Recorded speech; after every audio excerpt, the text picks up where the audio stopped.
Hello, everyone. I'm originally from Colombia, and that's where I got the passion for film.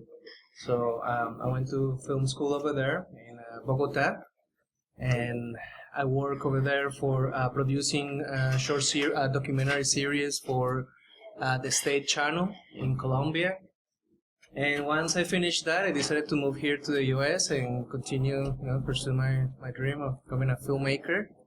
And I have produced different films, fiction and shorts, also documentary, and also a few episodes like for TV for a documentary series as well. And I still keep digging, see what stories are out there to pursue and to tell, to show. Okay, and let's talk about how you met Ethan and got interested in this story. Yes, absolutely. So, right while we were promoting Train Station, which was film that we finished not long ago, and we were showing all over the world with a group of filmmakers, friends that also live in other parts of the world. I wanted to start to getting busy again with some documentary or with some kind of story that was near me. And it was just a matter of connecting the dots and seeing what was around and who I was meeting. And during that time, I met Ethan at Southwest Airlines. So we both worked there producing all kinds of media for training. And I didn't know his whole story. But little by little, I started to learn more, and I saw that he was an advocate for LGBTQ rights, and I was like, oh, that's very interesting. So I wanted to see what was that he was doing. So we started talking, and I saw that his story was very unique to talk about an issue that everybody says, oh yeah, we're going to talk about that again. But no, this is a different angle. This is how we can show how absurd these laws could be. So that's how we met, and I asked him, hey Ethan, are you cool if we make a story and we present something of what you're going through? Because I think it's interesting, and people need to learn about these things. Stop being a taboo, and let's just start discussing about it. Let's bring this subject to light. And he was totally cool with it. Right, Ethan? I was. So tell what the subject is for people who may not know. Yes, absolutely. So Him is a short film in which we follow Ethan as he goes through a journey advocating in conservative Texas. So what was happening at the time is the bathroom bill was popping up, and it was gaining a lot of momentum. And we saw that this bill, if passed and become law, it will affect all transgender people. And Ethan had a very good point, and is that if that becomes law, he will have to use the women's bathroom. And that's not okay. I mean, of course. So that's what the story is about. And we see Ethan going through different hurdles and getting into the Texas house and giving his testimony, and it's a very I don't know. I think that we showed that journey from the angle that you go through. What do you think, Ethan? I completely agree. Yeah, the short documentary covers advocacy down in Austin as well as local advocacy doing the work here in town that's going to affect what happens in Austin.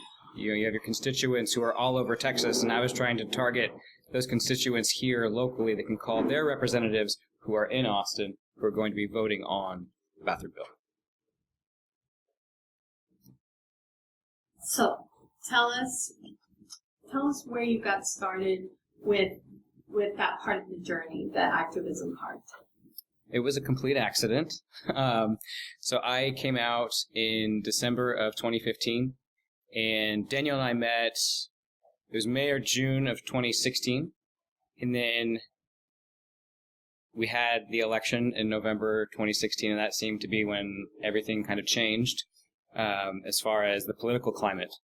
And we saw the bathroom bill popping up here in Texas in the late winter, early spring of 2017. And so that's when we had started talking about how do we want to kind of document what's going on in Texas. And yeah, I fell into it through accident. So when I came out, I had full acceptance from my job, my work, from my job, my family, and my friends. And I realized that I had nothing to lose. You know, there are so many people when they come out, they lose their jobs or their families kick them out. And I thought, well, I don't face a risk of any of that. So who better than to advocate than someone who has full acceptance? And so it started with a transgender 101 presentation at a church that someone asked me to present. And I literally just kind of fell into the role, and people started hearing that I would give presentations or do talks about what it means to be transgender, and it took off. And so now it's where we landed as far as advocacy-wise. And so now I still continue to do those things to this day. Advocacy changes over time, right? So we don't have the bathroom bill anymore, but now we have court cases coming up in the Supreme Court that are going to argue whether or not it's okay to fire someone because of their gender identity, right? So it's always changing. It's never going to end. It just depends on what attack angle it's coming from. So what does it mean to be transgender? That's a good question. That's a great question. So different trans people are going to give you different answers, but essentially it means to not identify with the sex that's on your birth certificate, right? So when I was born, the doctor said it's a girl, and I was raised female until the age of 25 when I realized something was not right.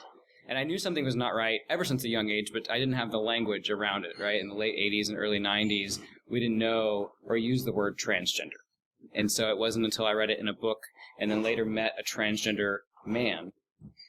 Transgender men are assigned female at birth and transition to men. So we always use the gender identity that they present, so transgender man. It wasn't until I met him that I realized, wow, we have very similar stories. And it's kind of like opening Pandora's box. You know, I saw what could be. I saw who I could be, and I thought, I have to pursue this. This is the only thing that I need to do in my life, is to live authentically. And so, yeah, that was a game changer for me. I'm actually getting goosebumps just listening to this.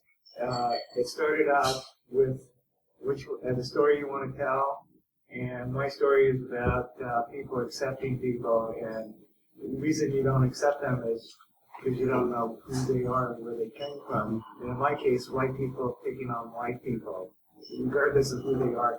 But now you throw in transgender, it becomes a smaller part of the entire population, but it's an extremely poignant part because you got that whatever it clicks, you're born that way, and it's going to be you. Nothing's going to change. So, and here in this country, we all have rights. I have to say, I hope we get smart enough to say if you want medical coverage for whatever to make your life a little bit better,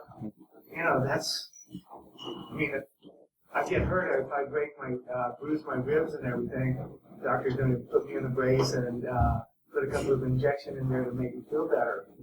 That's just part of quality of life. So thank you for making this film. Thank you for being an activist, but as a filmmaker, I have to say, hey, you've got the balls to do it. Thank you very much. Thank you.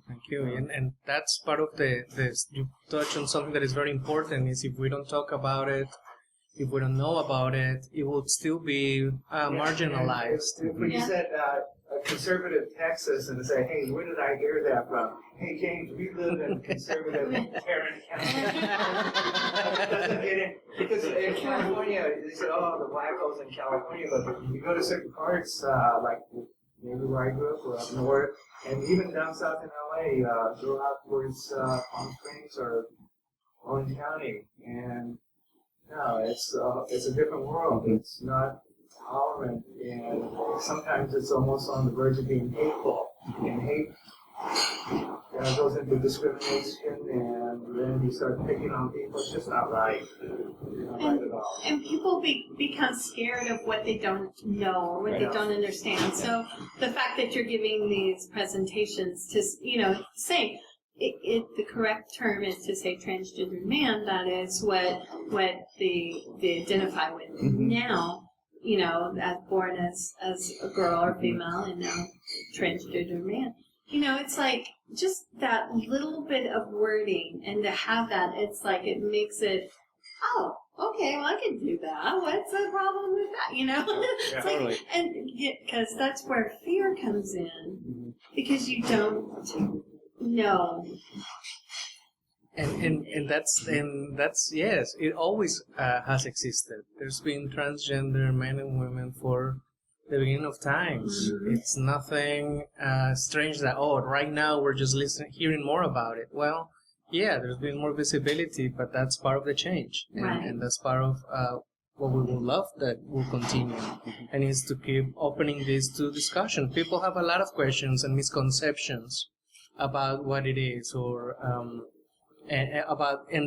you touch about the what's happening in the Supreme Court with the definition of sex. Yeah. Does it include gender identity or not? I mean, something as simple as that can affect such a huge amount of the population that are just like any of us. You know, there's nothing different. Right. You know? I was going to say, you know, I have a couple of friends that are transgender, and we're not close enough to where they're having like one-on-one conversations with me about what they're going through. But because of social media, I can see when they're struggling, when they have good days and bad days, and it's really heartbreaking. And I always think, I can't imagine someone being ugly to them if they knew them, because I know them, I've met them, I'm talking to, you know, great people, so how could you feel that way? So I think your film is really powerful. I really enjoyed it. I felt like it was exactly what we need. We can hear people talk about it all the time, but it's different to hear from somebody who is transgender and see it through that lens, let them tell their stories. Thank you. And yeah, for example, for some Native American tribes, there is the two-spirited person, which, because he has the vision and the sensitivity to approach both worlds, the masculine and the feminine, is seen even as somebody with a power, with more power to them, right? So it's a perception. If we change perceptions, we can change the world that we live. Film is a powerful tool for that. Now, you were saying that you sort of fell into activism. Are you more active now? It's a great question. So I'm about the same, but just in a different capacity. So when the bathroom bill was happening, people were wanting more presentations about what it meant to be transgender. And so I was doing a lot of presentations like that. Those have somewhat tapered down a little bit. I still get asked to present recurring presentations with doctoral students on like how to treat trans patients. So that's a relationship that I established a couple of years back, and now they're asking me to come back and present to the next group of students. One of the things that I'm working on that's been filling a lot of my time is I realized through my whole coming out process and coming into community that a lot of people are kicked out of their homes when they come out as transgender, and they don't have a place to go. And so I started a nonprofit earlier this year called Safe to Be, and our goal is to create like a tiny house community for these people to go where it's going to be safe for them to be. And so that's been the journey that I started back in October of last year. We got our nonprofit status this year. And so it's going to be a couple of years until we actually have land in our building, but that's what I've been working on lately. Congratulations. Thank you. That's awesome. Thank you. And you need to come back to me when you've got all that going, so we can come back to them and tell all of them. Definitely, yeah, for sure. So our website, the website's safetobe.org, and so we have monthly updates that we send out to everybody that's supporting us. You know, this is what we're working on now. These are the documents that we filled out, stuff like that. Good. So, what kind of conversation are you hoping that this film creates? Have you gone to other festivals with this film? Yes, we've been in a few film festivals. Actually, we showed the film on Sunday in Arlington, but on Saturday it's gonna be also be screening at Pittsburgh, Pennsylvania, in the Free Thought Film Festival. Oh. And we've been in other ones in Sunscreen Film Festival in Florida, and Sunscreen. Oh my gosh, that's right. it's awesome. It was That's awesome. clever. Close to clear water. But the main thing is the film is coming. I mean, right now these are the two film festivals that are probably towards the end of the circle. Mhm. And let's see what comes next. I hope that the conversation, that this film could be an opener, just to ask a question. Well, like, okay, how transgender? What do you mean? What can I do that can affect them? And sometimes being quiet, sometimes not participating in electing your officials makes a big thing. I hope that it can create some reflection on people to see another side of the story. People to not be biased by mainstream media, but just listen to this intimate personal story. See if you identify. I know that many of us will identify with Ethan and his story. So I hope that is a discussion opener, definitely. So have some of the festivals that you've been in already, have they been gay and lesbian festivals or just regular film festivals like Frame4Frame? Combination of both. Yeah. We submitted to an activism film festival where he won, the Impact Film Festival. We've been to some LGBT, like the International Toronto LGBTQ Film Festival. The International Free Thought Film Festival in Pittsburgh is non-LGBT, but it tries to expose stories that are not that mainstream or that have something different to say. So we have a good combination of both, and I think that we've been very, very lucky with that, because being a film that explores the LGBTQ topic, not all film festivals are open for to exhibit, to screen them. So, Have you noticed this different? Have y'all been to the festivals? To these? Have you noticed the conversation different? Have you noticed that if the conversations have been different at the different festivals, the LGBTQ ones versus just the? yeah, definitely. There's more knowledge in the LGBTQ film festival circuit.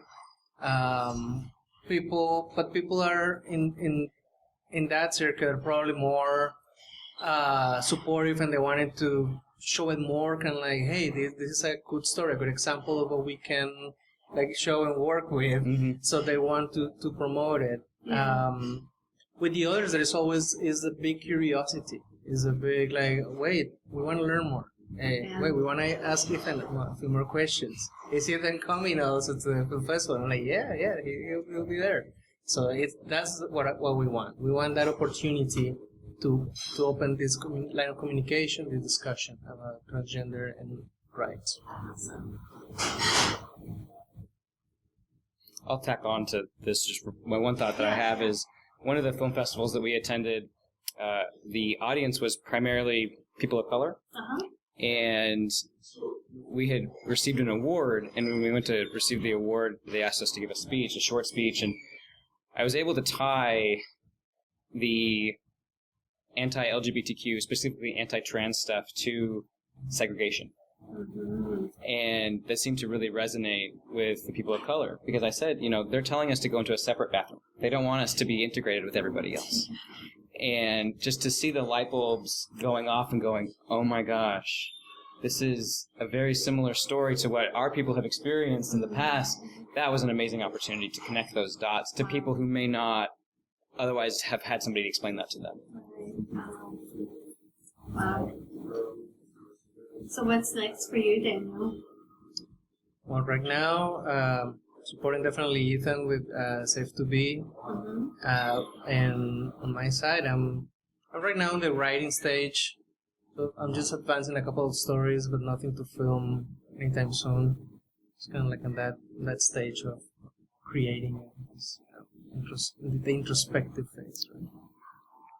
Oh. Yeah. And you're continuing your job at Southwest Airlines? I am. Yes. Yes. Yeah. And safe to be. Yeah, safe to be has been driving a lot. So that's been my free time is getting that going. So. Awesome. And when do you play? When's your film? The short film Kim will be screening on Sunday at 4 p.m. That will be the block. Yeah, we'll see you all there. Yes. Congratulations. Very good. Awesome. Yeah. The bathroom bill situation was just so horrible. I remember getting into so many discussions online with my family, with everybody, and it just felt so defeating. So to see this, film, and again from your words, I think it's really powerful. Well, when I had the discussions with some of my family, I was like, you don't know. Yeah. I mean, do you ask people? Yeah. Well, I think sometimes when you have faces and names of people, because we can talk about what it means to be transgender all we want, but until people actually see faces of people who are transgender, it's really hard for some people to conceptualize what a transgender person looks like. And then when they realize, oh my God, they look like a person I just passed by on the street or my neighbor, then it's like, oh wait, hold on. Right. Now they start to rethink, the person that I just met last night, were they transgender, right? Like, you're not going to know. Right. You're just not going to know. Right. Mm-hmm. Right. Give my very small passing. The type, like when you're in the theater group, okay, it's one thing to be gay, but I do remember this one young lady that, she couldn't be a woman, she had to be a guy, and I said, that's fine, I respect that, and